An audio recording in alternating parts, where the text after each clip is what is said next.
Mais il fallait commencer à ouvrir les balles. Il y a des fleurs de coton aussi. Oui, aussi, d'autre côté. Il y en a.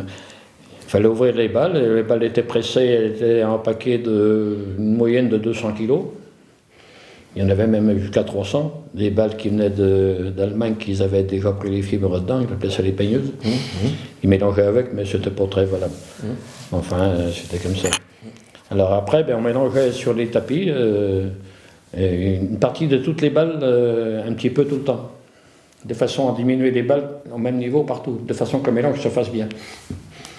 Et puis après, c'était étiré sur toutes les machines. Ça passait dans l'ouvreuse, qu'on appelait ça. Il y avait déjà les premières saletés qui étaient... Parce qu'il y a de la graine de coton qui suivait. Hein. Dans le coton, il y avait de la graine. Hein.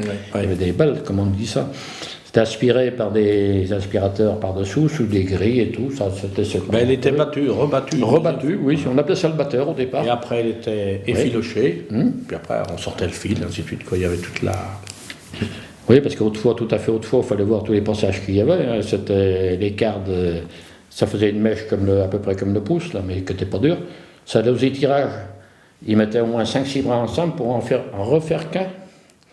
Et double passage comme ça. Et après, il y avait un banc gros. Il faisait une grosse bobine avec une mèche, peut-être pas si grosse que ça.